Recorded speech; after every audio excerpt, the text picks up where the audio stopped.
साथ संगत जी प्यार से कहना, धन निरंकार जी। स्वागत है आप सभी का आपके ही चैनल पर।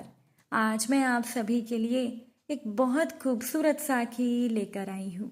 तो चलिए आज की साखी सुनते हैं। साथ संगत जी, 60 वर्षीय यमुना काकी बर्तन साफ करते हुए बोले जा रही थी कि मेरी तो किस्मत ही खराब है, मेरी तो किस्मत ही काली स्याही से लिखी गई है। जिंदगी भर बर्तन ही घिसते रहो। रामलाल काका यमुना काकी के पति काकी से कहने लगे, अरे आज तो तुमने सुबह सुबह ही बोलना शुरू कर दिया। काकी ने काका से कहा, आप तो चुप ही रहिए।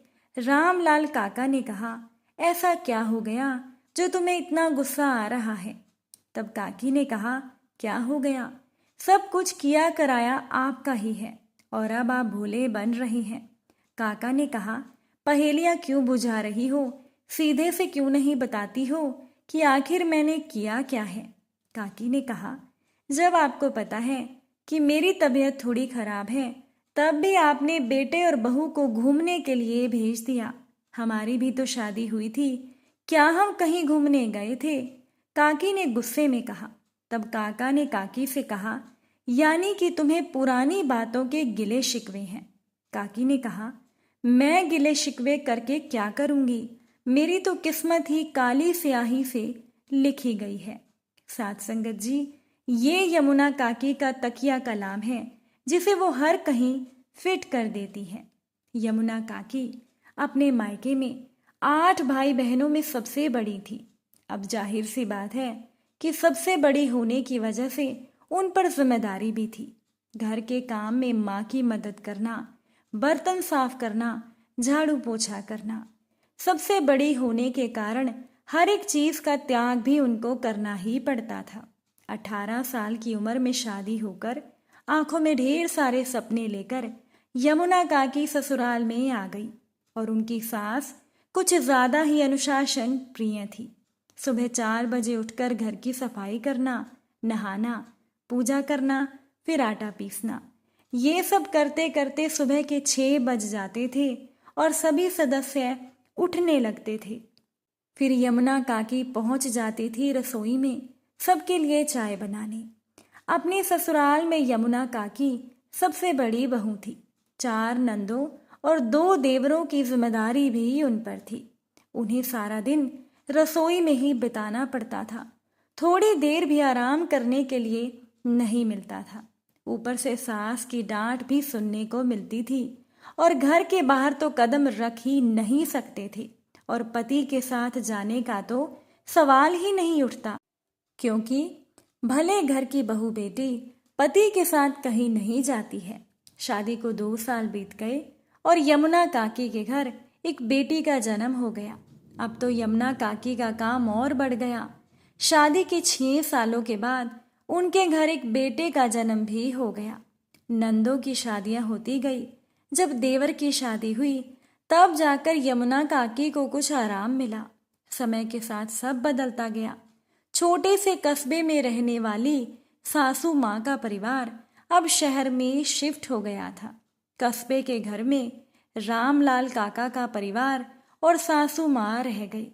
रामलाल और यमुना काकी मोहल्ले के काका काकी बन गए।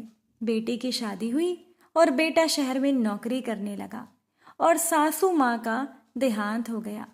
यमुना काकी के ससुर जी तो बहुत पहले ही इस दुनिया को छोड़कर जा चुके थे। सब कुछ बदल गया था, लेकिन नहीं बदली थी तो काकी की जिंदगी। काम तो कम हो गया था, लेकिन उम्र के साथ काकी शारीरिक रूप से कमजोर भी हो गई थी, इसीलिए थोड़ा सा काम उन्हें बहुत ज्यादा लगता था। मदद के लिए कोई काम वाली सहायिका रखना उन्हें पसंद नहीं था। बस खुद ही काम करती थी और बोलती रहती थी। अभी उन्होंने 2 सप्ताह पहले ही बेटे की शादी की थी तो बहू से उम्मीद की थी कि काकी को मदद मिलेगी, लेकिन काका ने अपने बेटे और बहू को 4 दिन पहले घूमने के लिए भेज दिया। बस इसी बात से काकी नाराज थी। नाराज तो क्या, काकी की एक इच्छा थी ट्रेन में बैठने की, जो अभी तक पूरी नहीं हुई थी। उनके बहू और बेटा हवाई जहाज से गए थे, ये बात काकी को चुभ रही थी। 1 सप्ताह के बाद उनके बहू और बेटे वापस आ गए और वो काकी के लिए उपहार लेकर आए थे। काकी की बहू ने उनसे कहा कि माँ, ये देखो मैं आपके लिए क्या लेकर आई हूँ। उपहार को देखते ही काकी ने कहा कि मैं इस उम्र में कोई सलवार सूट पहनूंगी क्या? काकी ने दिखावटी गुस्से में कहा। तब उनकी बहू ने कहा कि हाँ माँ, पहनोगी भी और पिताजी के साथ घूमने भी जाओगी, वो भी हवाई जहाज में बैठकर। काकी की हैरानी से आंखें खुली की खुली रह गई और उन्होंने कहा कि क्या? उनकी बहू ने कहा कि हाँ, आप शिमला में जाओगी और वहां पर जाकर अपनी सभी इच्छाएं पूरी करोगी। आप ट्रेन में भी बैठोगी और हवाई जहाज में भी बैठोगी। साथ ही पिताजी के साथ कहीं घूमने की इच्छा भी आपकी पूरी हो जाएगी। काकी ने सोचा कि ये तो जो मैंने सोचा था उससे भी ज्यादा मुझे मिल रहा है। मेरी किस्मत अब मुझे आसमान में भी उड़ाएगी। काकी की बात को काटते हुए काका हंसते हुए बोले, नहीं, तुम्हारी किस्मत तो तुमसे जिंदगी भर बर्तन ही मंजवाएगी। काकी ने कहा, रहने दीजिए, ये सब आपके बस का नहीं है। ये सब कमाल तो मेरी बहू का है। मेरी किस्मत तो मेरी प्यारी बहू ने बदली है। ये कहते हुए काकी ने अपनी बहू को गले से लगा लिया। साथ संगत जी, इसे ही कहा जाता है किस्मत का फेर। आपको आज की ये साखी कैसी लगी, कमेंट करके ज़रूर बताइएगा।